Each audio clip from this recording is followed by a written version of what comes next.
नमस्कार, बहुत बहुत स्वागत है आप सभी का क्लोजिंग कॉल्स में। मैं हूं प्रियंका और मेरे साथ अभिषेक और डिम्पी।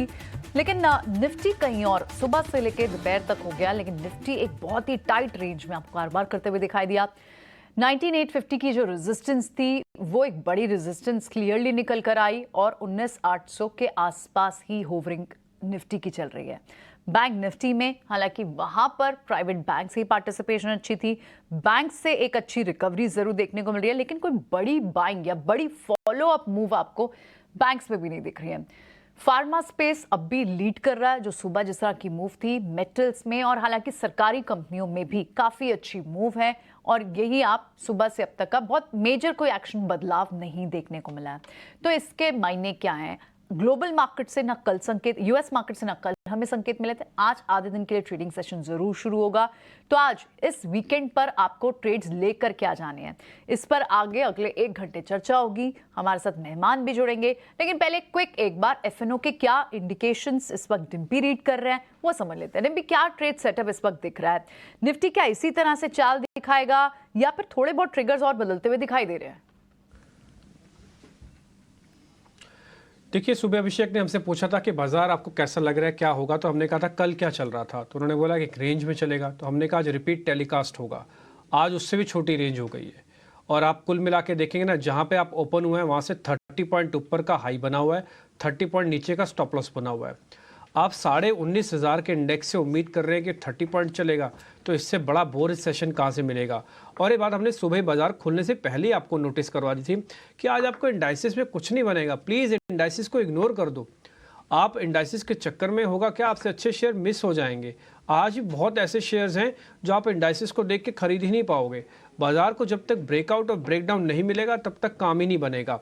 ये पॉइंट तो हमने सुबह भी आपको नोटिस कराया था। 1 मिनट के लिए आप निफ्टी की फ्यूचर की प्लेट और बैंक निफ्टी की भी फ्यूचर की प्लेट दिखा सकते हो। उसमें 1-2 पॉइंट है जो मेरे को नोटिस आपको करवाने हैं। और ये जो बैंक निफ्टी चल रहा है ना, 150 पॉइंट करीब करीब कल चला, 167 पॉइंट करीब करीब आज चला। इन दोनों के अंदर हुआ क्या है कि सिर्फ एक कैचअप हो रहा है, क्योंकि डाइवर्जेंस बहुत ज़्यादा था, आप में फ़र्क आ गया था। 2 भाई हैं, बड़ा भाई और छोटा भाई, ज़्यादा अमीर और गरीब हो जाएंगे ना, तो दोनों में एक दूसरे को आदान प्रदान करते हैं पैसे का, ताकि वो फ़र्क कम हो जाए। बस यही बात थी कुल मिला के, और कुछ। ये निफ्टी की फ्यूचर की प्लेट आप देख पा रहे हो, ये -2% का ओआई है। आप एक्सपायरी वाले वीक की तरफ एग्रेसर हो रहे हो। आज फ्राइडे का सेशन है, सिर्फ 2% का। बैंक निफ्टी का -0.21% का। तो कहाँ है मार्केट में वॉल्यूम, कहाँ है मार्केट में प्राइस एक्शन? ऊपर आप प्राइस एक्शन देखो। अच्छा, दोनों के प्रीमियम भी चेक कर लो। तो ऐसा नहीं है कि ये सिर्फ आपको आंकड़ों में दिख रहा है, स्पॉट में दिख रहा है। अगर आप फ्यूचर्स का ट्रेड लेके बैठे तो आपकी और बुरी हालत है, क्योंकि वहाँ तो कुछ हुआ ही नहीं ना। जो हो रहा है सिर्फ प्रीमियम 40-50 पॉइंट ऊपर नीचे हो रहा है, इंडाइसिस तो वहीं के वहीं खड़े हुए हैं। एक और चीज़ जो मैंने सुबह भी आपको कही थी कि 3 प्लेयर्स का चलना बहुत ज़रूरी है। First Reliance industries, second HDFC bank और तीसरा आईटी कंपनीज। आज आईटी कंपनीज नहीं चली। टीसीएस, इन्फोसिस बाकायदा डेज लो पे आके कामकाज कर रहे हैं, इन्होंने आपकी कोई हेल्प नहीं की। एचडीएफसी इकलौता आज जूझने में आपके साथ में लड़ रहा होगा। रिलायंस इंडस्ट्रीज ने भी कुछ नहीं किया। आप दिखा सकते हैं टीसीएस को, इन्फोसिस को और दूसरा रिलायंस इंडस्ट्रीज को और एचडीएफसी को, चारों को दिखाइए। इकलौता सिर्फ एचडीएफसी बैंक है जो किसी तरह से पोजीशंस को ठीक कर रहा है, इसलिए उसका रिफ्लेक्शन आपको बैंक निफ्टी पे ज़्यादा दिख रहा है। ये जो 3 शेयर मैंने आपको बताया निफ्टी के पार्ट थे। एक बार आप एडवांस डिक्लाइन और वॉलेटिलिटी इंडेक्स भी दिखा दीजिए। मैं आपको वो सारी वजह इसलिए बता रहा हूँ क्योंकि आप इंडाइसिस में अपना समय खोटी ना करें। अब आप इस सोचिए, हमने तो रिक्वेस्ट जोड़ के, हाथ जोड़ के प्रार्थना करते हैं ऑप्शंस वालों से कि ऑप्शंस वालों कृपा करके मत आओ। मैं आपको यकीन से कह सकता हूं कि कॉल्स भी टूट रही है, पुट भी टूट रही है। एक ही टेबल पे बैठे हुए दोनों लोग पैसा गंवा रहे हैं। ये डिक्लाइंस आपकी स्क्रीन पर अब 107 है। कैसे चलेगा बाजार? एडवांस डिक्लाइन तो ठीक ही नहीं है, तो कैसे चल जाएगा? अब आप दिखाओ विक्स वॉलेटिलिटी इंडेक्स 1.5% नीचे है। ये ना आपका दोस्त है ना दुश्मन है, ना ब्रेकआउट कर रहा है ना नीचे गिर रहा है। तो कुल मिला के सब कुछ ठंडा पड़ा हुआ है और इस हफ्ते के अंदर हमें उम्मीद भी नहीं थी कि कैसा होगा अगला हफ्ता, क्योंकि एक्सटेंडेड वीक का का मंडे की छुट्टी भी है मार्केट की। तो आपके पास जो ट्रेडिंग डेज होंगे वो मंगल, बुध और बृहस्पति है, और एक शुक्रवार और जोड़ लीजिए आप। तो आपके पास 3 दिन पहले, 3 दिन के बाद एक्सपायरी आएगी। तो जो भी मोमेंटम होगा नेक्स्ट वीक होगा। इसलिए आज मैं थोड़ा गेस्ट से और व्यूअर से भी ये रिक्वेस्ट करूंगा कि अपनी पोजीशंस को आप कम रखना, और गेस्ट से भी मैं बोलूँगा कि अपनी पोजीशंस में वही हमको बताएं जहाँ पे कन्विक्शन का लेवल हाई है, नहीं तो क्या होगा ना, लोग कन्विक्शन वाले सौदे ले जाएंगे तो अगले हफ्ते जो अपॉर्चुनिटी मिलेंगी वो लॉस्ट हो जाएंगी। मैं फिर से बोलूंगा, आप एफआईज के नंबर को बैक टू बैक चेक करते रहना, वहां पे अगर कहीं भी कोई बदलाव मिले तो ही पोजीशंस को बड़ा बनाना, नहीं तो इंडाइसेस में ज़्यादा समय, ज़्यादा एनर्जी, ज़्यादा पैसा लगाने का कोई मतलब नहीं है। आप स्टॉक्स का चुनाव करो, नहीं मिल रहे स्टॉक्स, चुप करके शांति से बैठ जाओ, बच्चों के साथ एंजॉय करो, और कुछ नहीं है। तो ये मोटा मोटी मार्केट का सेटअप है जो हमने आपके सामने रखा। ठीक है, तो निफ्टी टस से मस नहीं 19,800 के स्तर पर, और सच बात है कल का रिपीट टेलीकास्ट, मतलब कल के बाजार को किसने देखा होगा तो बिल्कुल उसी पैटर्न पर आज भी हम ट्रेड होते हुए देख रहे हैं। और निफ्टी बैंक की कहानी भी कुछ वैसी है, थोड़ी सी बढ़त है 0.25% के आसपास की। कुछ बड़े बैंक आज कंट्रीब्यूट कर रहे हैं, मसलन एक्सिस बैंक, कुछ खबरें भी आई थी। लेकिन अब सीधे इंडेक्स पर व्यू लेते हैं और उसके बाद ये समझते हैं कि ट्रेड के मौके कहाँ पर बन रहे हैं। शुरुआत करने के लिए हमारे साथ हैं तीन मेहमान, राजेश पालविया, जय पटेल और विवेक करवा। आप तीनों का बहुत शुक्रिया, स्वागत है टीनो स्वदेश पर। राजेश जी, क्या ये बिल्कुल स्टडी सही है क्या डिम्पी की, और हमारा कन्विक्शन भी इसी के साथ है कि इंडेक्स को आज अगर छोड़ भी दें, कुछ ना करें तो ठीक है, कोई दिक्कत की बात नहीं है? Good afternoon Abhishek ji, good afternoon everyone. सो देखिए, बिल्कुल जिस तरीके का डेटा इंडेक्स में बना हुआ वो तो क्लियरली दिखा रहा है कि साइडवेज ही रहेगा, मार्केट कहीं नहीं जाएगा। इंडेक्स पॉइंट ऑफ व्यू से 19,800 की स्ट्राइक पे ही कॉल पुट राइटर एक्टिव है, तो जब एक ही स्ट्राइक पे दोनों खेमे के लोग एक्टिव हैं तो मार्केट तो कहीं जा ही नहीं सकता। तो निफ्टी तो लगता है ऑलमोस्ट इसी रेंज में रहेगा, 20-25 पॉइंट ऊपर, 20-25 पॉइंट नीचे, इस रेंज में ही चलता रहेगा। 19,800 के इर्द गिर्द ही घूमता हुआ मिलेगा। जरूर थोड़ा ट्रैक्शन बैंक निफ्टी में जरूर देखने को मिला है, और वहां पे भी एक जो डाइवर्जेंस था उसको मीट आउट किया है बैंक निफ्टी ने भी। बैंक निफ्टी के भी डेटा को देखें तो 43,800 यहाँ पे भी एक मेजर सप्लाई जोन बना हुआ है, कॉल कॉन्सेंट्रेशन है। तो यहाँ पे भी हमें लगता है कि 30-40 पॉइंट और जगह है ऊपर की, जब तक 43,800 को विद वॉल्यूम क्रॉस नहीं करता। यहाँ पे भी अब जो अपसाइड आनी थी ऑलरेडी आ चुकी है। जरूर स्टॉक स्पेसिफिक एक्शन मार्केट में आज अच्छी बनी हुई है, काफी थीम आज भी चलते हुए दिख रही है। डिफेंस एक थीम है जहाँ पे डिफेंस के सारे शेयर आज अच्छा मोमेंटम दिखा रहे हैं, फार्मा के शेयर अच्छा मोमेंटम दिखा रहे हैं, मिड कैप स्मॉल कैप में भी एक अच्छा बाइंग का रुझान है, ब्रेथ भी ऑलमोस्ट पॉजिटिव साइड पे। तो हमें लगता है कि स्टॉक स्पेसिफिक अप्रोच रखना चाहिए इंडेक्स को अभी कुछ समय के लिए, जब तक वो ब्रेकआउट या ब्रेकडाउन ना दे दे। उस पर ट्रेड करने में कोई भी एज सच अभी यहाँ पे हमें नहीं लगता कि प्रॉफिटेबल होगा। फिलहाल के लिए इंडेक्स की ट्रेडिंग को अवॉइड करना चाहिए जब तक ब्रेकआउट नहीं मिलता। ठीक है, जब तक ब्रेकआउट ना मिले इंडेक्स में ट्रेड को अवॉइड कीजिए। लेकिन जय, आपसे जानना चाहेंगे कि देखिए अब तो एक्सपायरी नज़दीक है, आज को अगर छोड़ दें तो बमुश्किल 3 ट्रेडिंग सत्र हैं।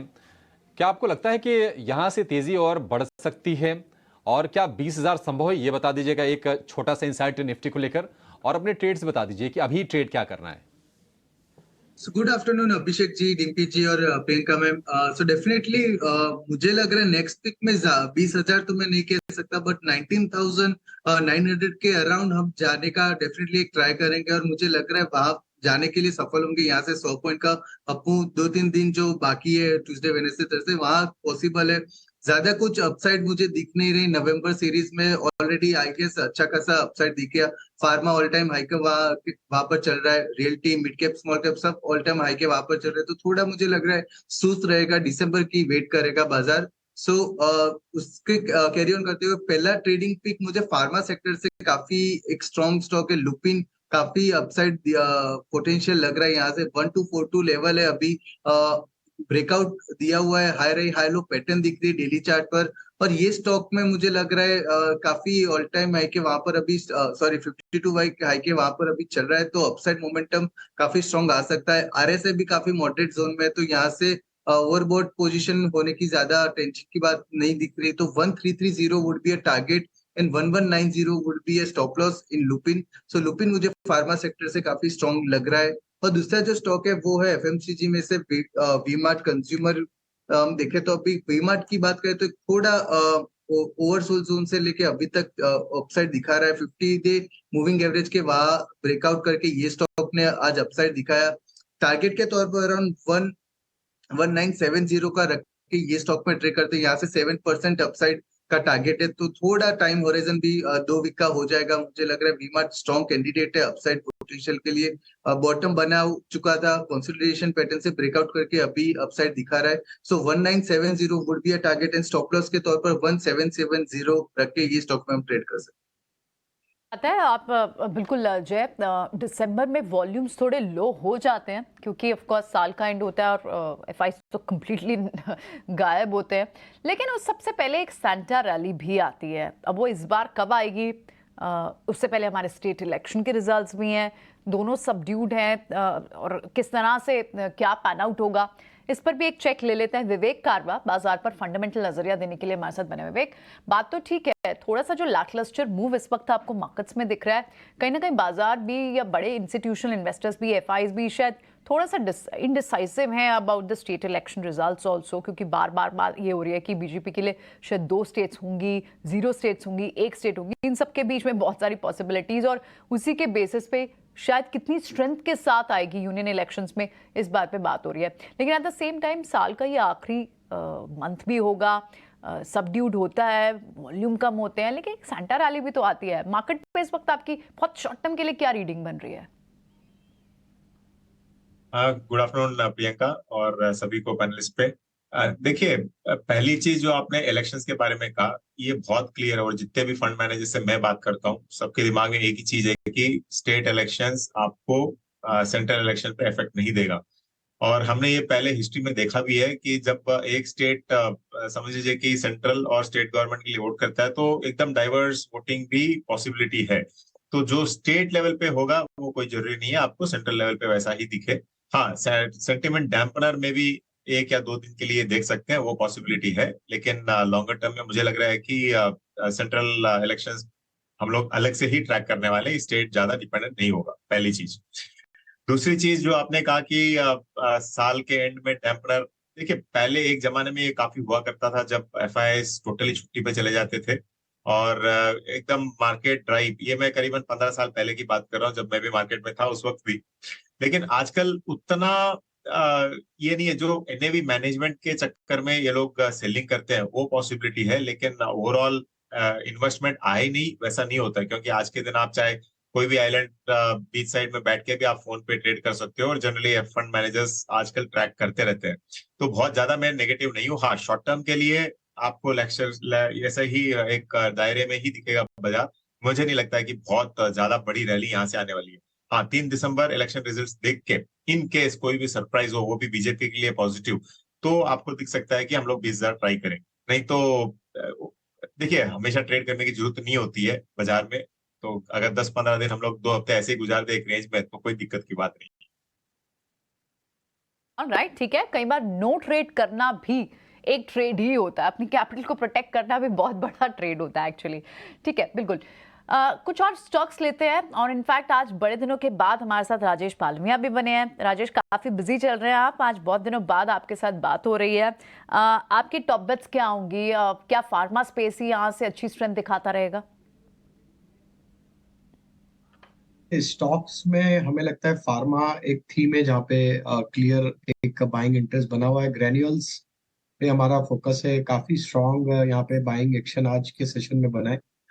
जिस तरीके से स्टॉक ने अब अपने प्रीवियस स्विंग हाई को भी क्रॉस किया है, जो कि ऑलमोस्ट नवंबर 2022 के जो स्विंग हाई बने थे उसको भी आज सरपास करते हुए दिख रहा है। ऑलमोस्ट 1 साल के हाई को आज क्रॉस किया है, तो ये स्टॉक में हमें लगता है मोमेंटम एक्सटेंड होगा। नेक्स्ट टारगेट हम प्रोजेक्ट कर रहे हैं इसमें 405 से लेके 410 तक का। स्टॉप लॉस होगा करीब 378 के आसपास। जो दूसरा स्टॉक पसंद आ रहा है वो है भारत फोर्ज का। अगर ये स्टॉक का वीकली चार्ट देखें तो स्टॉक में एक फॉलिंग ट्रेंड लाइन का ब्रेकआउट यहाँ पे वीकली चार्ट पे कंफर्टेबली देखने को मिला, और जिस तरीके की वीकली कैंडल आज बनते हुए दिख रही है, हमें लग रहा है यहाँ पे एक अच्छा मोमेंटम कैरी फॉरवर्ड होते हुए दिखेगा अगले कुछ दिनों में। टुवर्ड्स एक्सपायरी हम एक्सपेक्ट कर रहे हैं कि ये स्टॉक में मोमेंटम बढ़ेगा तेजी की तरफ, और नेक्स्ट टारगेट इसके 1145 1155 की तरफ आते हुए दिख सकते हैं। तो भारत फोर्ज बाय करने की सलाह, स्टॉप लॉस रखेंगे हम करीब 995 के आसपास। तीसरा स्टॉक जो कि डिफेंस स्टॉक्स में एक अच्छा मोमेंटम है, उसमें हमें लगता है भारत डायनामिक्स को यहाँ पे बाय किया जा सकता है, बीडीएल को। ये स्टॉक में अगर हम सेटअप देखें तो एक अप ट्रेंड यहाँ पे ऑलरेडी बनते हुए दिखा है। ये वीकली सेटअप पे देखें तो ये फोर्थ कंसेक्यूटिव वीक है जहाँ पे एक हायर हाई लो फॉर्मेशन बनते हुए दिख रहे हैं, जो कि एक सस्टेन बाइंग को डिस्प्ले करते हैं। स्टॉक सारे important moving averages, long term moving averages के ऊपर सस्टेन कर रहे हैं। भारत डायनामिक्स को हम यहाँ पे बाय करने की सलाह देंगे। अपसाइड के टारगेट 1215 1225 की तरफ आते हुए दिख सकते हैं। स्टॉप लॉस होना चाहिए करीब 1130 के आसपास। ऑल राइट, ठीक है। तो ये तो आपके स्टॉक्स हो गए आज के ट्रेडिंग बेट्स, लेकिन इस वक्त एक अलग ही रफ्तार में इंश्योरेंस स्पेस चल रहा है, और स्पेशली पीएसयू इंश्योरेंस स्पेस। और एक ऐसी कंपनी है जीआईसीआरई, और जीआईसीआरई के सीएमडी रामास्वामी नारायण भी हमारे साथ बने हुए हैं। आइए उनसे बात करते हैं। बहुत बहुत स्वागत है आपका मिस्टर नारायण। हमने देखा कि जिस तरह की रफ्तार इस वक्त आपके स्टॉक में और पूरे स्पेस में बनी हुई है, क्या बड़े ट्रिगर्स हैं? हम क्योंकि हम इस वक्त वैल्यूएशन को भी कंपेयर कर रहे थे, जो प्राइस टू बुक वैल्यू और 1 ईयर फॉरवर्ड है वो अपनी पीक वैल्यूएशन लास्ट ईयर से कहीं ज्यादा ऊपर है। बड़े ट्रिगर्स क्या हैं सर? क्या बड़ी विजिबिलिटी आपको दिख रही है? क्यों इतना स्ट्रीट का इंटरेस्ट है इस वक्त? ये हो सकता है कि इंश्योरेंस ज्यादातर लोगों की समझ में आजकल आ रही है। ये ऐसा एक इंडस्ट्री है जहाँ पे बहुत साल पहले तो कोई स्टॉक्स लिस्टेड थी ही नहीं, तो शायद ज्यादा किसी ने ट्रैक किया नहीं है। अब जाके जब ट्रैकिंग हुआ है तो समझ में आ रहा है कि बिजनेस क्या है। ओब्वियसली हमारा बिजनेस ही कुछ अलग है, हम दूसरों की रिस्क लेते हैं, उसको इंश्योर करते हैं। तो ऑलवेज ये एक डर लगा रहता है कि ये कंपनी कितनी आगे जाएगी, कैसे करेगी, कितने लॉसेस ले पाएगी। शायद चलते चलते लोगों को वो कॉन्फिडेंस आ रहा है। एक दूसरा ये है कि हमारा परफॉर्मेंस काफी अच्छा रहा है। अगर मैं जीआईसी के बारे में बात करूं तो पिछले 3 सालों में हमने काफी कुछ इंप्रूवमेंट किया है। लास्ट ईयर हमारी काफी रिकॉर्ड प्रॉफिट्स हुई थी। तो ऑब्वियसली वो एक बड़ा कॉन्फिडेंस बूस्टर हो जाता है। लोगों को लगता है कि ये कंपनी समझ रही है वो क्या कर रही है, तो वो एक कॉन्फिडेंस आ जाती है। प्लस मेरे ख्याल से नियर टर्म में ये एक बड़ा बूस्ट हुआ है कि हमारा जो क्रेडिट रेटिंग है, इंटरनेशनल क्रेडिट रेटिंग है, वो ऊपर गई है। तो उससे शायद अगेन लोगों को कॉन्फिडेंस आया है। और ये क्रेडिट रेटिंग काफी हमारे लिए इम्पोर्टेंट है, क्योंकि जीआईसी 150 देशों में बिजनेस करती है इंडिया के अलावा। तो उन कंट्री में अगर हमको बिजनेस करनी है तो एक इंटरनेशनल क्रेडिट रेटिंग होना बहुत जरूरी है। उसके बगैर कोई भी कंट्री की इंश्योरेंस रेगुलेटर हमको वहां बिजनेस करने देगी नहीं। तो ये एक क्रेडिट रेटिंग की जो बूस्ट हमको मिली है, उसके कारण हमारा इंटरनेशनल बिजनेस काफी अच्छी हो सकती है आगे चलकर। तो वो शायद एक बड़ा बूस्ट है लोगों के लिए। वैलिड पॉइंट और गुड पॉइंट आपने रिफ्लेक्ट किया। जो क्रेडिट रेटिंग सुधरी है इन स्पेसिफिक जीआईसीआरई की, ये एक बड़ा आप ग्रोथ ड्राइवर देख रहे हैं। बात ऐसी भी है कि कहीं ना कहीं आपके न्यू प्रोडक्ट फाइलिंग है, आप अपने डिस्ट्रीब्यूशन चैनल्स को भी काफी वाइडेंट कर रहे हैं। कल एक और बड़ी दिग्गज पीएसयू एलआईसी, देश की सबसे बड़ी दिग्गज इंश्योरेंस पीएसयू स्पेस की इंश्योरेंस कंपनी, उन्होंने भी क्लियरली उन्होंने सिद्धार्थ मोहंती ने बोला कि वो नए प्रोडक्ट्स और एश्योर्ड रिटर्न वाले प्रोडक्ट्स मार्केट में लाना चाहेंगे। तो ये न्यू प्रोडक्ट्स को लेकर जिस तरह का एक इनिशिएटिव, एक स्ट्रॉन्ग इनिशिएटिव दिख रहा है पीएसयू स्पेस से, वो भी बड़ा रीजन है। क्या टेक्नोलॉजी को भी, अडॉप्शन ऑफ न्यू टेक्नोलॉजी भी एक बड़ा रीजन है? ये क्या सारे ग्रोथ ड्राइवर्स हैं? जी जी, ये सब तो है ही। तो आप इंश्योरेंस अगर सेक्टर में देखेंगे, जितने हम टेक्नोलॉजी को अडॉप्ट करेंगे उतना बेटर होगा, कॉस्ट कम हो जाएंगे। क्योंकि इंश्योरेंस स्पेशली तो हमारी नहीं, नॉट सो मच जीआईसी जो री इंश्योरेंस कंपनी है, बट इंश्योरेंस सेक्टर में कॉस्ट एक बड़ी फैक्टर है। क्योंकि उनको डिस्ट्रीब्यूट करना होता है, उनका जो पॉलिसी है देश के हर कोने तक पहुंचाना होता है। तो जितना वो टेक्नोलॉजी यूज करेंगे उतना उनका कॉस्ट कम हो जाएगा, तो ऑब्वियसली उतना उनका प्रॉफिट्स बढ़ जाएंगे, उतना उनका प्रोडक्ट का प्राइस कम हो जाएगा, जो कॉमन मैन को अफोर्डेबल हो जाएगा। तो वो एक बड़ी फैक्टर है। और हमारे लिए तो ये देश में हम क्या करते हैं कि जो दूसरे देशों में हम बिजनेस करते हैं, जो वहाँ का एक्सपीरियंस है वो हम यहाँ पे इंडिया में यूज करते हैं, नया प्रोडक्ट्स डेवलप करते हैं, नए मार्केट्स देखते हैं, नई वेज ऑफ डूइंग बिजनेस करते हैं। तो ये सब काफी एक अच्छी बात है जो हो रही है। और इंडियन मार्केट तो काफी ग्रो हो रही है कंपेयर टू डेवलप्ड मार्केट्स। हमारा ग्रोथ काफी अच्छा है, क्योंकि हमारा पेनिट्रेशन लेवल्स बहुत कम है आज के तारीख में, तो उनको बढ़ाना है। तो हर कंपनी अपनी काम कर रही है, मिनिस्ट्री और रेगुलेटर भी अपने तरफ से काफी पुश दे रहे हैं, गवर्नमेंट की तरफ से भी काफी पुश है। तो ये जो एक इंडस्ट्री है वो काफी बड़ी ग्रोथ की बिगिनिंग में खड़ी है। अभी आगे चल के हर साल आपको ये ग्रोथ दिखाई देगा, और वो प्रॉफिटेबल भी रहेगा। रामास्वामी सर नमस्कार, अभिषेक बोल रहा हूँ। सर जब किसी कंपनी के शेयर भाव में इस कदर बढ़त आती है ना, तो दर्शक हमसे अपेक्षा रखते हैं कि हम उसके पीछे की कहानी, उसके पीछे की खबर बताएं। अच्छा, कुछ दिनों पहले हमारे पास एक खबर थी कि केंद्र सरकार ने राज्यों को चिट्ठी लिखी है और कहा है कि जो सड़क पर जो अनइंश्योर्ड जो व्हीकल चल रहे हैं उसको काबू में किया जाए और सारी लिस्ट मंगाकर उसको पूरी तरह से इंश्योर किया जाए कि सारे के सारे इंश्योरेंस वाले व्हीकल ही चलें। सर अब आप हमसे जुड़ गए, हमसे बातचीत हो रही है, क्या आपको भी इसके बारे में कोई जानकारी है? कुछ आप संकेत दे पाएंगे? जी, हम भी तो ये एक चीज ऐसी है जो हम काफी दिनों से इसके बारे में बात कर रहे हैं एंड फॉर्चुनेटली इसमें सभी लोग मिले हुए हैं। तो केंद्र सरकार भी इसमें मिली हुई है, जो हमारी मिनिस्ट्री है वो इसमें मिली हुई है, रेगुलेटर इज डीपली कंसर्न और इंश्योरेंस इंडस्ट्री के हिसाब से हम भी काफी जुड़े हैं। अब क्या है कि इन मार्केटों को संभालने के लिए रेगुलेटर ने ऐसा किया है कि हर एक इंश्योरेंस कंपनी को एक स्टेट दे दिया गया है कि जहां पे उनको जाके सब कुछ करना है टू एंश्योर दैट वहां का जो इंश्योरेंस है काफी अच्छा हो जाए। तो ये चीज हम कर रहे हैं और ऑब्वियसली मोटर में इट इज नेसेसरी कि सभी लोग इंश्योर्ड हों, मैंडेटरी इंश्योरेंस है ये, लेकिन काफी व्हीकल्स ऐसे हैं जो इंश्योर्ड नहीं है। तो अब सब लोग मिलके केंद्र सरकार हो, स्टेट गवर्नमेंट हो, इंश्योरेंस कंपनी हो, रेगुलेटर हो, ये सब लोग साथ में मिलके अभी ये काम कर रहे हैं कि इन जो मोटर व्हीकल्स है जो इंश्योर्ड नहीं है उनको इंश्योरेंस के एम्बिट में ले आए। तो उसमें से इंश्योरेंस कंपनीज की वॉल्यूम्स भी बढ़ेगी, लेकिन मोर इम्पोर्टेंटली सभी लोग इंश्योरेंस के अंदर आ जाएंगे। तो बहुत बड़ी अच्छी बात हो रही है।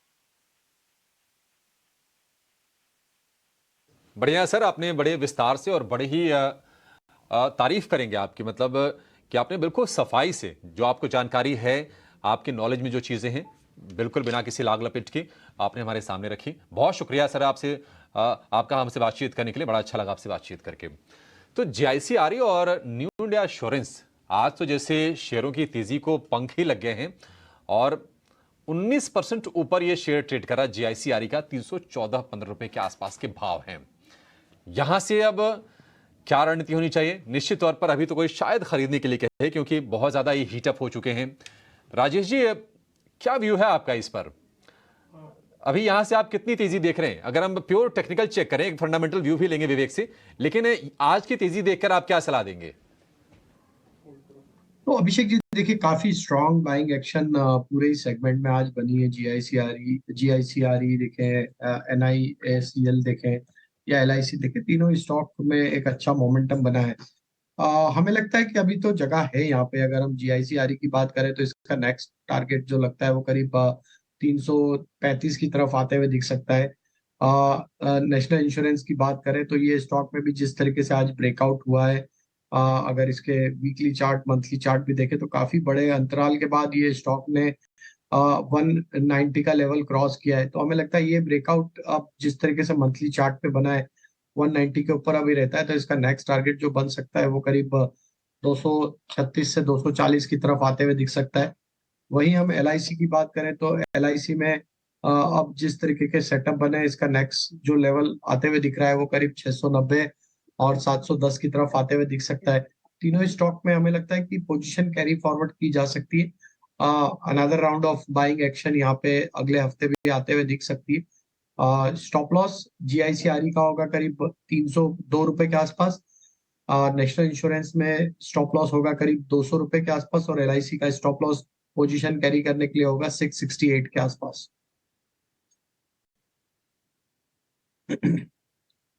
तो ये सारे के सारे स्टॉप लॉसेस आपके सामने हैं।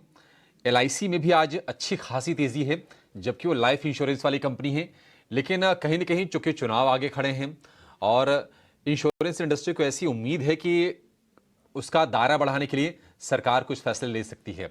सरकार ये फैसले लेती भी रही है। आयुष्मान भारत स्कीम आपने देखा होगा, वो उसी प्रयासों का नतीजा था। काफी एक सक्सेसफुल प्रयास रहा सरकार की तरफ से लोगों को हेल्थ इंश्योरेंस के दायरे में लाने के लिए। लेकिन विवेक जी, आप जरा ये बताइए कि जनरल इंश्योरेंस कंपनीज और ये लाइफ इंश्योरेंस वाली, हमने खबर भी सामने रखी कि क्या कुछ पीछे चल रहा है, हमें सूत्रों के हवाले से वो जानकारियां मिली थी। आप इस इंडस्ट्री को किस तरह से देख रहे हैं और क्या ये वन डे वाली मूव है या फिर थोड़ी सी कह सकती है कि टेम्पररी मूव है, या फिर सस्टेन करेगी तेजी ये?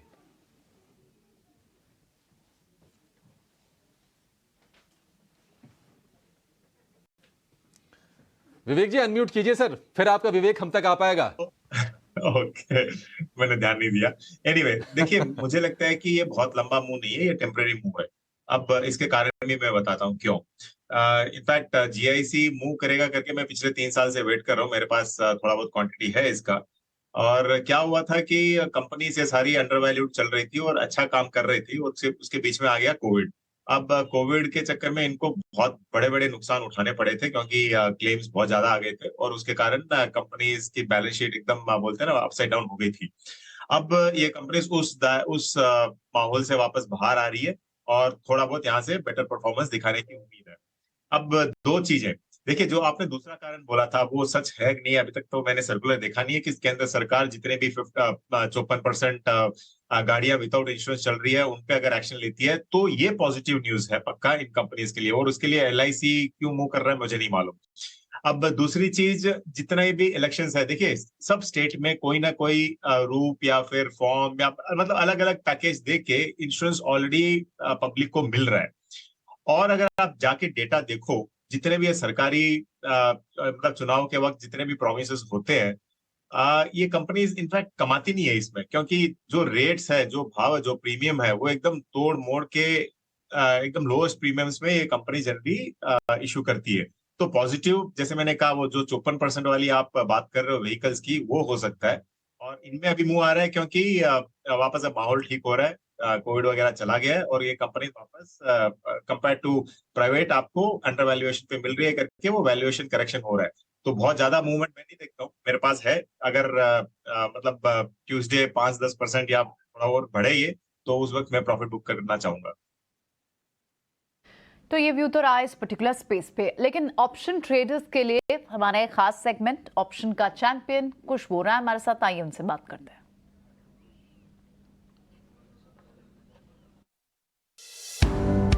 कैसे आप इस पूरे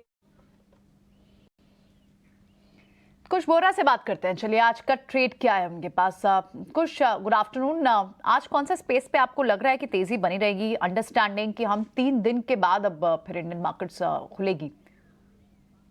प्रियंका, मुझे लग रहा है कि मेटल्स में जो तेजी है ये बने रह सकती है। और अगर आप देखें तो इसमें से कुछ स्टॉक्स हैं जैसे JSW स्टील हुए, हिंडाल्को हुए, इन्होंने एक अच्छा डिप देने के बाद फिर से एक अच्छा रिबाउंड भी साथ ही दिखाया है।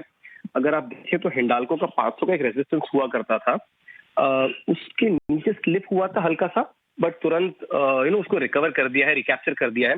तो यहाँ पे आज का जो ऑप्शंस का चैंपियन है, इसमें हमारा जो सुझाव रहेगा वो रहेगा 510 का कॉल ऑप्शन। अगर आपको ये 4 से 4.5 के बीच की रेंज में मिले तब आप बाय करें। इस केस में आपका जो टारगेट है ये 7 और 9 रुपए का होगा, स्टॉप लॉस रहेगा 2 रुपए का। और टारगेट स्टॉप लॉस के हिसाब से आपका जो मैक्स प्रॉफिट है ये 6,300 रुपीज का, और जो मैक्स लॉस है ये 3,500 रुपीज का रहेगा। तो हिंडाल्को का 510 रुपए का कॉल ऑप्शन 4.5 रुपए के करीब मिले तो आप बाय करिए, ये आज का सजेशन रहेगा। लॉस जरूर लगाएं। हमारे व्यूवर्स को फिर से बता दें, पहला टारगेट 7 रुपए, 9 रुपए, लेकिन स्टॉप लॉस भी आपको कुछ दे रहे हैं, उस पर ध्यान जरूर रखें। बहुत जोखिम भरे ट्रेड होते हैं और कई बार एक्सपर्ट्स अपनी टेक्निकल पूरी एक्सपर्टीज के साथ आपको ट्रेड बताते हैं, लेकिन मार्केट कंडीशंस डिफरेंट होती हैं, कई बार सिचुएशन अलग होती है, इसलिए स्टॉप लॉस जरूर लगाएं। ठीक है, शुक्रिया कुश ये ट्रेड बताने के लिए। लेकिन इस बीच एक बहुत इंपॉर्टेंट फ्लैश हेल्थ मिनिस्ट्रीज से आ रहा था। इस वक्त वेब पे, पब्लिक डोमेन पे बहुत सारी खबरें हैं कि चाइना में छोटे बच्चों के बीच एक इन्फ्लुएंजा जैसी बीमारी फैली हुई है। उसका एक नाम भी है उस वायरस का, उसको अगर हम ला पाए तो H9N2। इनके मामलों पर हेल्थ मिनिस्ट्री कह रही है कि उन्होंने अच्छी खासी नजर रखी हुई है और फिलहाल भारत में इस इन्फ्लुएंजा का रिस्क कम है। ठीक है, तो एक रिस्पाइट तो है जब हेल्थ मिनिस्ट्री ऐसी बात कहती है। तो छोटे सा ब्रेक, जल्द वापस हाजिर होते हैं। BTST ट्रेड्स भी होंगे, कहीं मत जाएगा। मार्केट्स तो पूरी तरह से एक रेंज में है, जैसे हम आपको सुबह भी गाइड कर रहे थे और आपके सामने एनालिसिस करके ज़्यादातर एक्सपर्ट्स यही कह रहे हैं कि आगे भी कुछ खास हिलेगा और डुलेगा नहीं। तो आपको स्टॉक्स चाहिए। स्टॉक्स में कभी बार खबर आती है, कई बार खबर से पहले भी वो कुछ इस तरह के सिग्नल साइंस दे देता है जो कि डीलिंग रूम में जाके काफ़ी हद तक ब्रोकर्स उसको पकड़ने की कोशिश करते हैं, एनालिस्ट उसको पकड़ने की कोशिश करते हैं और एक काम हमारी तरफ से शरत भी करते हैं। तो आइए चेक करते हैं खबर गर्म वाले सेगमेंट में आज कौन सा शेयर है।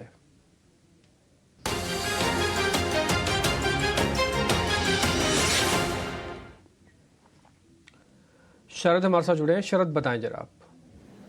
जी बिल्कुल, फोकस में रहने वाला है न्यूवोको विस्टास और हमारी जो डीलर्स के साथ बातचीत हो रही है तो यहाँ पे जो है 2-3 इंपॉर्टेंट डीआईज की जो है अच्छी परचेज देखने मिली और एक फैमिली ऑफिस ने भी जो है थोड़ा सा परचेज किया है। इंपॉर्टेंटली बता दो कि वॉल्यूम्स देखें तो ऑलमोस्ट 5 टाइम्स उनके 20 डे एवरेज पे आ रही है। और इम्पॉर्टेंटली 2 दिन पहले ही एक बड़े इन्वेस्टर, दिग्गज इन्वेस्टर बजाज अलायंस के साथ भी कंपनी ने जो है इंपॉर्टेंट मीटिंग किया है। ओवरऑल देखा जाए तो स्टॉक में जो है स्ट्रॉन्ग वॉल्यूम्स और मूवमेंट्स देखने मिल रही है और जो प्राइस हाइक्स जो आगे जाते हुए जो कंपनी नहीं लेने वाली, क्योंकि जो प्राइस डिफरेंशियल हुई है, रॉ मटेरियल कॉस्ट कम हुई है तो उसका बेनिफिट जो है वो कस्टमर्स को देने वाले हैं। और हमने ये थीम भी पकड़ा था 18 नाउ स्वदेश में कि जो मिड कैप के सीमेंट स्टॉक्स है वहाँ पे एक तेज़ी देखने मिल रही है, क्योंकि जो लार्जर सीमेंट प्लेयर्स है, बड़े सीमेंट प्लेयर्स है, वो भी एक्विजिशंस ढूंढ रहे हैं और पूरी स्ट्रीट में बस चल रही है और एक कंसोलिडेशन देखने मिल सकता है सीमेंट इंडस्ट्री में। तो ऑफकोर्स जो एक इंफ्रा प्ले चल रही है उसके साथ सीमेंट का भी बेनिफिट होगा, एनालिस्ट का मानना है। और इम्पॉर्टेंटली जो कंसोलिडेशन इंडस्ट्री में देख रहा है उसके कारण जो मिड कैप सीमेंट के प्लेयर्स हैं और इवन स्मॉल कैप सीमेंट के प्लेयर्स हैं वहाँ पे री रेटिंग देखने मिल रही है और ये आगे भी देखने मिल सकता है।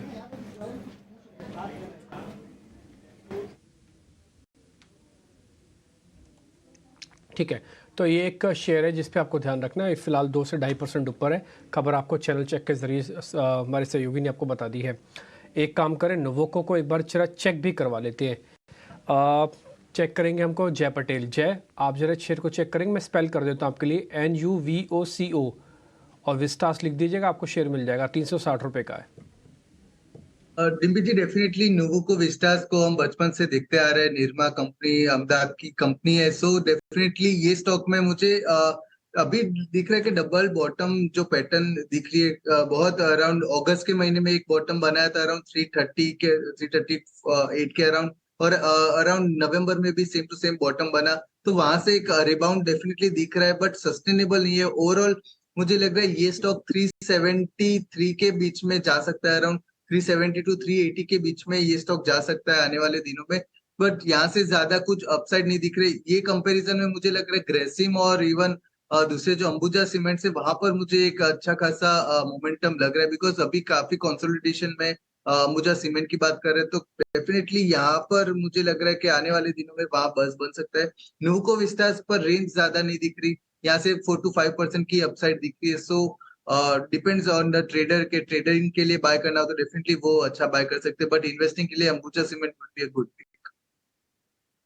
ऑलराइट, न्यूवोको विस्टा, इस पे एक खबर शरद लेकर आए हैं, वॉच आउट करिए स्टॉक को। लेकिन अब आगे आपका वीकेंड का प्लान होना क्या चाहिए, और ये तो लॉन्ग वीकेंड, एक्सटेंडेड वीकेंड है। प्रशांत है हमारे साथ स्टूडियो में। प्रशांत, बताएं, 3 दिन है अब तो दर्शकों के पास। बिल्कुल प्रियंका, 3 दिन हैं और इसीलिए मैंने कहा कि जो खजाना है वो ढेर सारा ले आ जाए। तो थिएटर और OTT हर तरफ ढेर सारा कंटेंट है, तो फटाफट से आपके दर्शकों के सामने मैं वो जानकारी रख देता हूं। तो बात करें अगर हम थिएटर की, तो 2 अहम फिल्में जो खास तौर पे नजर आ रही हैं वो है, एक है फर्रे जो कि एक कॉलेज ड्रामा है, इसके अलावा 3 of Us है, इसके अलावा हम बात करें नेपोलियन है, और अगर हम बात करें OTT की तो यहां पर भी खजाना है। तो जरा हम ग्राफिक्स के जरिए आपको दिखाने की कोशिश करते हैं कि आखिर कहां कहां कौन कौन से ऑप्शन आपके सामने हैं। तो सबसे पहले अगर हम थिएटर की बात करें तो जैसा मैंने आपको कहा, फर्रे, ये एक बहुत तारीफ हो रही है इस फिल्म की। ये एक कॉलेज ड्रामा है लेकिन किसी और एंगल से बताया गया है, इसे आप बिग स्क्रीन पर देख सकते हैं। इसके अलावा बड़े पर्दे पर एक और फिल्म है स्टार फिश, इंडिपेंडेंट फिल्म है, ये भी बड़े पर्दे पर आप देख सकते हैं।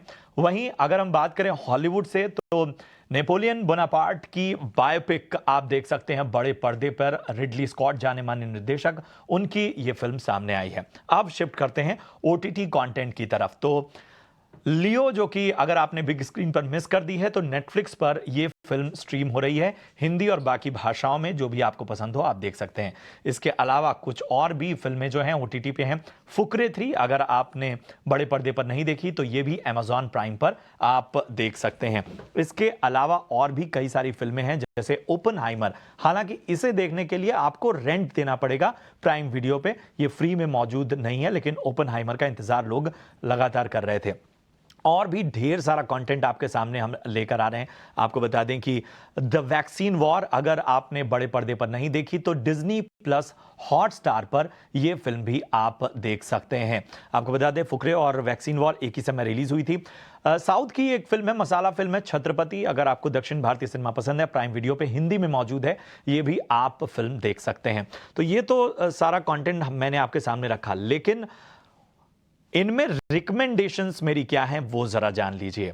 जिन फिल्मों को मैं कहूंगा आप देखिए, 3 ऑफ अस बड़े पर्दे पर देखने लायक फिल्म है। अगर आप द लंच बॉक्स तरीकी फिल्में पसंद करते हैं तो 3 ऑफ अस बड़े पर्दे पर मौजूद है, जरूर देखिए। Kannur squad Disney plus Hotstar पर यह फिल्म हिंदी में मौजूद है तो मलयालम फिल्म, लेकिन मेरी रिकमेंडेशन है कि यह फिल्म आप जरूर देखिए। द ग्रेट इंडियन फैमिली, यह फिल्म बिग स्क्रीन पर रिलीज हुई थी, बहुत सारे लोगों ने मिस की थी, इसे आप प्राइम वीडियो पर देख सकते हैं। बहुत ही प्यारी सी खूबसूरत सी फिल्म है। और एक और इंस्पायरिंग फिल्म घूमर अभिषेक बच्चन की ZEE5 पर मौजूद है। तो ये 4 फिल्में मेरी रिकमेंडेशन जो आपको इस वीकेंड समय निकालकर देखनी चाहिए। प्रियंका, बहुत बहुत शुक्रिया। आपकी रिकमेंडेशन को हम सीरियसली सुनते हैं, इसमें से सॉर्ट कर लिया मैंने भी कि मैं क्या क्या देखने वाली हूं। बहुत बहुत शुक्रिया प्रशांत, थैंक यू सो मच। चलिए बढ़ते हैं आगे क्विक, क्योंकि बस 15-20 मिनट ही रह गए हैं मार्केट क्लोज होने में भी। और जिस तरह के रेंज बाउंड मार्केट के साथ हम जा रहे हैं, यहाँ लॉन्ग के ट्रेड्स रखने क्या चाहिए। इनफैक्ट बैंक्स तेज दिख रहे हैं, निफ्टी पे आपको सबड्यूड दिख रहा है। अब तक बैंक्स का इंपैक्ट आ रहा था, वे डाउन कर रहे थे वो निफ्टी स्टॉक्स को, लेकिन अभी निफ्टी तो अपनी एक चाल में, क्योंकि आईटी परफॉर्म नहीं कर रहा, हैवी लिफ्टर्स आपके लिए परफॉर्म नहीं कर रहे, सिर्फ फार्मा एक लीडिंग पैक है, वहां पर एक तेजी है। तो यहाँ से BTST ट्रेड्स राजेश होने क्या चाहिए, carry forward trades? I think Priyanka ji, banking space में हमें लगता है कि मोमेंटम एक्सटेंड होते हुए दिखेगा। जिस तरीके से अब क्लोजिंग की तरफ हम 43,000 से 800 की तरफ बढ़ रहे हैं, ये एक मेजर कॉल राइटर्स का एरिया है। अगर 43,800 के ऊपर क्रॉस होंगे तो हमें लगता है यहाँ पे एक शॉर्ट कवरिंग का मूव बैंकिंग स्टॉक्स में आते हुए दिख सकता है। तो बैंकिंग स्पेस में हमें लगता है कि लार्ज के प्राइवेट बैंक में अगर हम देखें तो यहाँ पे ICICI बैंक पे फोकस किया जा सकता है। हालांकि स्टॉक में अभी भी देखें तो एक करेक्शन के बाद स्टॉक में जो रिकवरी बनी है इतनी सब्सटेंशियल नहीं है, बट जिस तरीके से एक सपोर्ट बनाया है स्टॉक ने पिछले 4-5 ट्रेडिंग सेशन में, लोअर साइड पे एक बेस बनते हुए दिख रहा है 915 की रेंज में। हमें लगता है कि यहाँ पे एक पुल बैक के चांसेस बन सकते हैं और 945 950 की तरफ ICICI बैंक बढ़ते हुए दिख सकता है। तो ICICI बैंक एक स्टॉक होगा जहाँ पे हमें लगता है कि BTST ट्रेड लिया जा सकता है। रिस्क टू रिवॉर्ड के हिसाब से भी ये एक अच्छे सपोर्ट के आसपास ट्रेड कर रहा है। दूसरा स्टॉक जो हमें यहाँ पे पसंद आ रहा है वो हेल्थ केयर सेगमेंट में, और हमें लगता है उसमें लाल पैथ लैब को यहाँ पे बाय किया जा सकता है। इस स्टॉक में अगर इसके स्ट्रक्चर देखें तो स्टॉक में आज जिस तरीके से वीकली कैंडल या फॉर्म होते हुए दिख रही है, हमें लग रहा है कि ये स्टॉक में नेक्स्ट वीक भी मोमेंटम कंटिन्यू होते हुए दिख सकता है। स्टॉक के नेक्स्ट टारगेट हम प्रोजेक्ट कर रहे हैं करीब आना चाहिए 2740 2760 की तरफ। स्टॉप लॉस होगा करीब 2630 2635 के आसपास। ठीक है, तो ये रिकमेंडेशन राजेश सर ने आपको दे दी। एक छोटा सा ब्रेक है, ब्रेक बाद तुरंत लौट रहे हैं। देखिए, मैं तो ऑस्ट्रेलिया को हराने गया था, वो लोग जीत गए उधर जाने के बाद। तो क्या करें। मत जाना आगे से आप, जब भी वर्ल्ड कप इंडिया ऑस्ट्रेलिया के हो रहा हो ना, तो आप इंडिया में रहना सर। अगली बार ध्यान रखना पड़ेगा। विवेक जी, एक चीज पता है क्या, सोशल मीडिया पर मतलब इस चीज की चर्चा है कि देखिए ऑस्ट्रेलियन टीम वर्ल्ड कप जीत के गई, वहां पर पहुंचे एयरपोर्ट पर ऑस्ट्रेलिया में, अपने होम नेशन में, और वहां पर स्वागत के लिए भी कोई 2-4 लोग नहीं आए। ये चर्चा चल रही थी, क्या पता आपसे मुलाकात वहीं कहीं होगी उनकी। देखिए, जो क्रिकेट का बुखार या फीवर जो बोलते हो ना, वो जनरली एशियन साइड में ही है, इंडिया पाकिस्तान और इस एरिया में ही है, इलाके में। करेक्ट। और ऑस्ट्रेलिया में मैंने मतलब कईयों से पूछा था कि मैच है आज, मालूम है क्या, कहाँ देख सकते हैं, उनको मालूम नहीं है क्रिकेट क्या होता है। तो ये हालत, वो मतलब गलत टीम ने जीत गई, मैच जीत ली है। अगर इंडिया जीत अच्छा था। अच्छा, कल ना विवेक जी से मेरी ना ऑफलाइन चर्चा चल रही थी, और हुनासा कंज्यूमर में जो कल मूव आया था ना, उस पर हम डिस्कस कर रहे थे कि आखिर इसकी उतनी चर्चा क्यों नहीं है। तो हमने सोचा कि इस चर्चा को बिल्कुल कहते हैं ना, फेस टू फेस कर लिया जाए, पब्लिक में कर लिया जाए, क्योंकि तेजी कल की आज भी जारी है। और कई बार ऐसा होता है कि जब शेयर नीचे आते हैं ना, तो सस्ती चीजें भी बहुत महंगी लगती हैं, क्योंकि कन्विक्शन नहीं होता है। वही जब भाव जुड़ जाए तो भावनाएं अपने साथ आ जाती हैं। 2 दिन में तकरीबन 30% के आसपास का उछाल। होनासा कंज्यूमर आज भी देखिए ये शेयर 11-12% ऊपर कारोबार कर रहा है। और अब दबी जुबान में चर्चाएं हो रही कि नहीं इसमें ये अच्छा है, उसमें ये अच्छा है। विवेक जी, आपको कुछ अच्छा लगा उसमें, या फिर पहले वाला जो स्टांस था कि थोड़े कॉशियस रहें, सतर्क रहें, सावधान रहें, उस वाले स्टांस पे कायम है? देखिए अभिषेक, 2 चीजें हैं। पहले जब कंपनी आ रही थी शायद 24-25 हजार करोड़ के वैल्यूएशन पे आ रही थी, और इस बार आई तो ऑलमोस्ट आधे वैल्यूएशन पे आई। फिर भी इनफैक्ट मैंने भी ट्वीट किया था कि I am not that happy, और वो करते ही कुछ फंड मैनेजर्स, क्योंकि हम लोग म्यूचुअल फंड्स का कारोबार काफी करते हैं, तो कुछ फंड मैनेजर्स ने कॉल करके अपना थियरी बताया था, उससे काफी कन्विंसिंग लगा था मुझे। अब कंपनी क्यों अच्छा करेगी आगे चल के, ये लॉन्ग टर्म प्ले है। ये आपको मतलब 1-2 साल के लिए आप अगर ले रहे हो तो ये उस टाइप के इन्वेस्टर के लिए नहीं है, ये लॉन्गर टर्म प्ले है। क्योंकि देखिए सिंपल सा लॉजिक है, दुनिया में हर कोई अच्छा दिखना चाहता है, चाहे वो आप हो, मैं हो, या कोई भी पैनल पे हो या दुनिया में हो, सबको अच्छा दिखना रहता है। और अच्छे दिखने के लिए ऐसे प्रोडक्ट्स जो कॉस्मेटिक्स है ये आपको बिकेंगे, और इनमें ऑलमोस्ट 60% का मार्जिन भी है। जो होनासा बनाती है करीबन 60-70% का मार्जिन है। तो आप समझ लीजिए कि ये सेक्टर जब तक चलेगा, जब तक आपका कार ड्राइवर, सिक्योरिटी गार्ड या फिर ये भी यूज नहीं करने लग जाए इनके प्रोडक्ट्स को, तो बहुत लंबा ये है। हाँ, इन दामों में मैं लूंगा क्या, थोड़ा सा सतर्क रहूंगा अगर करेक्शंस पे मिलता है। मेरी बहुत इच्छा थी 320-330 पे लेने की, लेकिन मैं उस वक्त ऑस्ट्रेलिया में था तो ले नहीं पाया। लेकिन अगर कोई भी करेक्शन मिलता है तो जरूर लूंगा।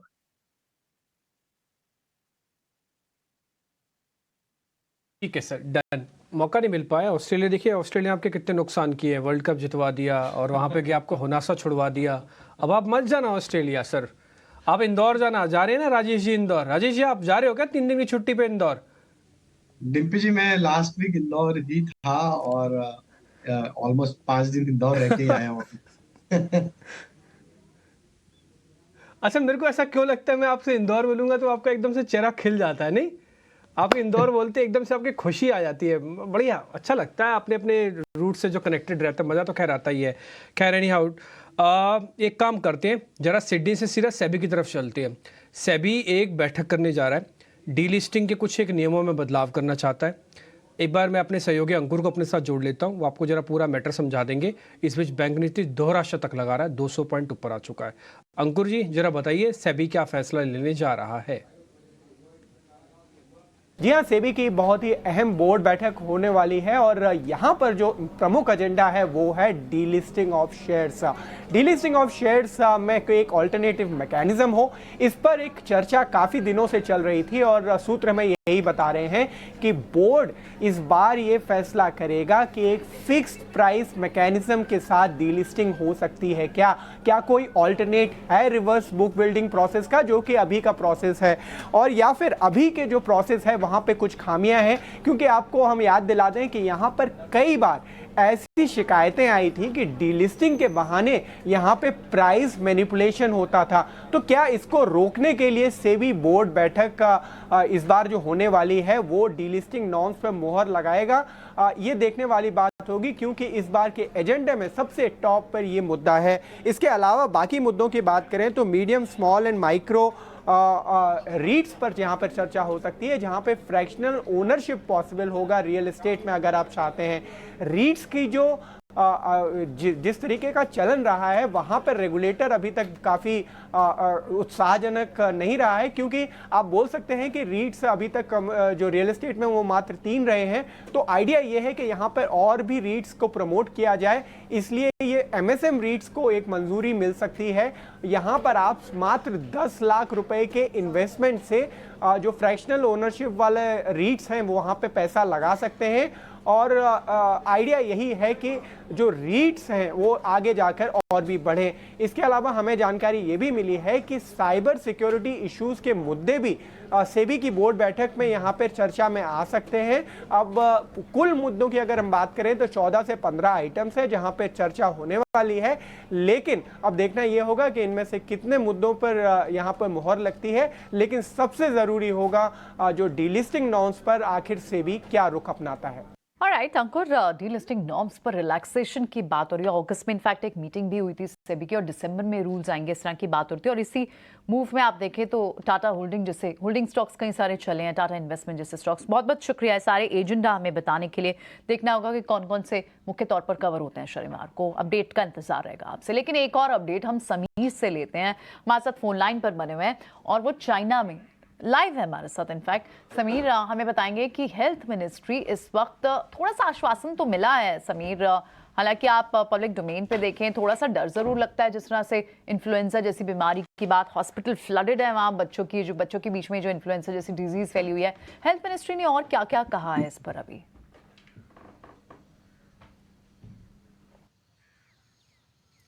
जी बिल्कुल, स्वास्थ्य मंत्रालय ने ये साफ किया है कि चाइना में जो अभी स्थिति है, जो H9N2 वायरस को लेकर के जो गंभीर अंदेशा जताया जा रहा है, फिलहाल उतनी चिंताजनक स्थिति नहीं है। तो स्वास्थ्य मंत्रालय ने लोगों को भरोसा जताया कि हालात अभी उतने गंभीर नहीं है जैसा कि अनुमान लगाए जा रहे हैं। ये ज़रूर है कि H9N2 वायरस को लेकर के देश भर में लगातार क्लोजली निगाह रखी जा रही है, स्थिति पर निगाह रखी जा रही है और पूरा सर्विलांस हेल्थ मैकेनिज्म की तरफ से वो किया जा रहा है। स्थिति गंभीर नहीं है, लेकिन सर्विलांस बहुत जरूरी है, जिसको लेकर के स्वास्थ्य मंत्रालय अपनी तरफ से और जितने भी उसके संबंधित विभाग हैं वो इस पर काम कर रहे हैं।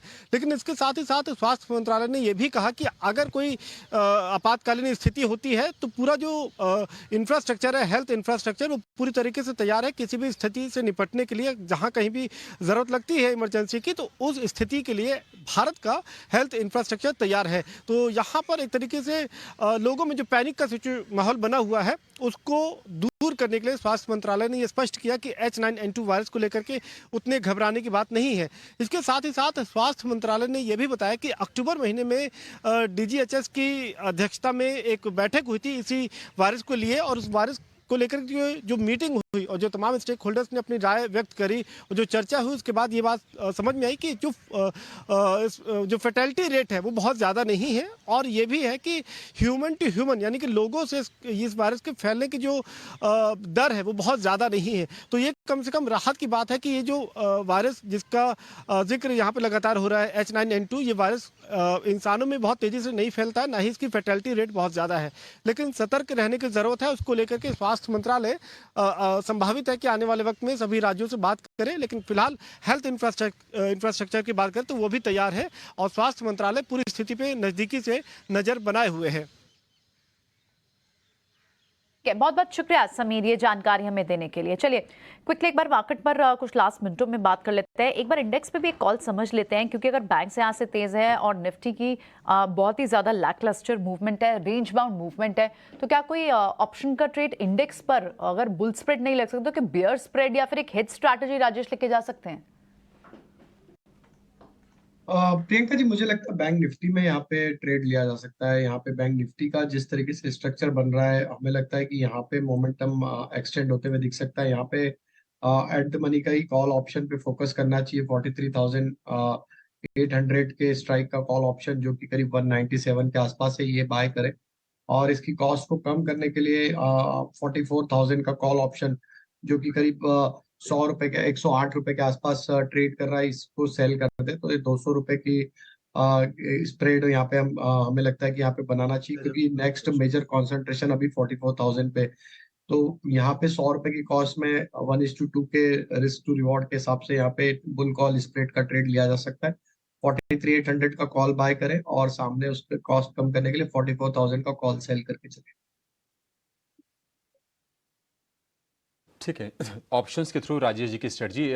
बाजार बंद होने में 2.5 मिनट के आसपास समय रह गया है। एक क्विक व्यू आपसे चाहेंगे विवेक, BHEL के शेयर पर एक समय था कि मतलब बहुत रेंज में रहा, 100 रुपए का स्तर पार किया, उसके बाद एक्शन आया, 150 को भी पार करके अभी ट्रेड कर रहा है। BHEL इस भाव पर भी ठीक है या फिर से एक करेक्शन का वेट कर लें? अभिषेक, मैं करेक्शन के लिए वेट करूंगा। देखिए, आपने जैसे कहा कई सालों तक ये एक रेंज में था, अंडर परफॉर्मिंग स्टॉक था। अब जो पावर सेक्टर में हो रहा है, इनका ऑर्डर बुक काफी सॉलिड है। मुझे एग्जैक्ट नंबर याद नहीं है, करीबन 12,000 करोड़ होगा इसका। तो कंपनी मतलब सुधर रही है, टोटली टर्न अराउंड हो रही है। लेकिन जैसे हम लोग वापस इलेक्शंस वगैरह की बात कर रहे हैं, जो जितना भी पावर सेक्टर में हो रहा है, ये मोमेंटम अगर रखना है तो गवर्नमेंट रिपीट होना चाहिए। मतलब सिंपल सा लॉजिक है। तो इसके लिए इलेक्शन तक का मुझे लगता है कि जो सेक्टर्स गवर्नमेंट पे डिपेंडेंट हो, इंफ्रा है, पावर है, रेलवेज है, इन पे हमको थोड़ा सा सावधानी से ही ट्रेड लेना चाहिए, इनफैक्ट इन्वेस्ट करना चाहिए। तो मैं करेक्शंस पे लूंगा इन द मोमेंट। या करेक्शंस पे लेंगे तो भी ठीक है, नहीं लेना हो तब भी ठीक है, क्योंकि मार्केट जब भी करेक्शन देगा तो आपको फिर एक नहीं अनेक शेयर मिल जाएंगे, तो फिर आप उसमें से भी चॉइस कर सकते हो। फिलहाल तो बाजार दायरे का है और आज हम इसी तरह के दायरे के बाजार के साथ क्लोजिंग करके जा रहे हैं। फटाफट से बता देते हैं कि आज मार्केट में क्या क्या चीज़ें देखने को मिली और इसका क्या मतलब है। जैसे आप 19,800 के जस्ट नीचे आज एक्सपायर करके जा रहे हो। 2 दिन पहले आपने 19,800 किया, हालांकि पार कर लिया तब भी कुछ नहीं हुआ, इसके नीचे भी जाओगे तब भी मेरे को लगता है कुछ नहीं होगा, क्योंकि आप अब लंबे वीकेंड की तरफ जा रहे हो। 3 दिन की छुट्टी होगी और उसके बाद फिर सीधा मंगलवार को ट्रेड करोगे, बुध बृहस्पतिवार को एक्सपायरी है। तो कुल मिला के आज का रेंज, आज का मार्केट फिर से शांत था। सुबह सुबह हमने आपको ये नोटिस भी करवाया था, ये जो बैंक निफ्टी आपको हरे निशान में दिख रहा है, इसने एक दिन में ज़्यादा गिरावट दिखा दी थी, उसको ये धीरे धीरे करके ख़त्म कर रहा है, बस और कुछ नहीं है। ना ही बैंक निफ्टी में लगाव लगाओ, ना ही दिल लगाओ, ना ही निफ्टी से गुस्सा करो कि आज ये 13 पॉइंट क्यों नीचे बंद हुआ। ये कुछ भी नहीं हुआ, पॉइंट्स के लिहाज से कुछ भी नहीं हुआ, और ओपन इंटरेस्ट की प्लेट दिखा के मैं ऑलरेडी आपको बता चुका हूँ कि कुछ भी नहीं हो रहा, शांत है बिल्कुल। और इस शांति के पीछे एफआईज का बहुत बड़ा हाथ है, क्योंकि रिटेलर्स और डीआईज बाजार को संभाल सकते हैं, एफआईज बाजार को चलाता है। वो अभी एब्सेंट है, 21% के आसपास लॉन्ग है, और मेरे को लग रहा है कि शायद थोड़ा और लंबा खींचेगा। अभी तो यूएस में थैंक्सगिविंग कंप्लीट ही हो रहा है, आज तो आधे दिन फिर से बाजार बंद हो जाएगा। कह रहे नहीं हाउ कुछ हम एक और स्टॉक्स जरा चेक करवाते हैं। आज अडानी ग्रुप के शेयर्स के लिए दिन ठीक था, आज अडानी ग्रुप के शेयर्स अच्छे बंद हुए। अंबानी ग्रुप के शेयर्स में से रिलायंस ने आज ज़्यादा बड़ा योगदान नहीं दिया। इसके अलावा जो शेयर्स था सिप्ला, डिविस और कुछ एक्सिस बैंक और एचडीएफसी ने बाजार की काफ़ी हद तक हेल्प की है।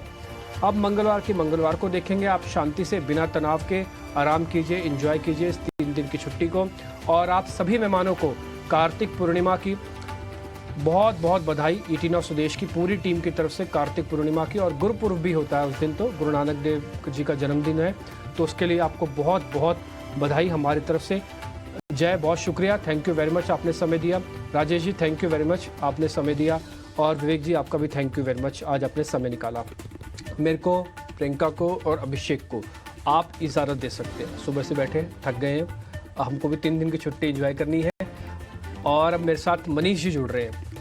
मनीष जी, अगला हफ्ता सोमवार की छुट्टी है, बृहस्पतिवार की एक्सपायरी है, तो आपका काम बढ़ गया। अगले हफ्ते की आप तैयारी जो करवा रहे हो वो थोड़ा रिस्की और जोखिम वाला काम हो गया। अब डिम्पी तैयारी तो करा ही देंगे, सुबह से आप तैयारी करा देंगे, छोड़िए इसको, कुछ और बात करते हैं आज।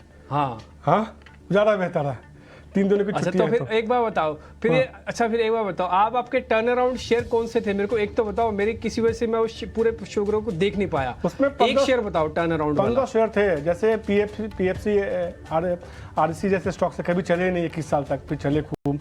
टाटा इन्वेस्टमेंट एक शेयर था जो 21 साल तक चला ही नहीं था, रेंज में था, आप देखिए क्या रिटर्न देखने को मिला। मजगांव डॉक देखिए, करीब 700% रिटर्न 2 सालों में देखने को मिला, चला ही नहीं। स्टॉक्स की बात नहीं करते हैं रिम्पी, कुछ और बात करते हैं। आप समझ रहे हैं मैं क्या पूछना चाहता हूँ?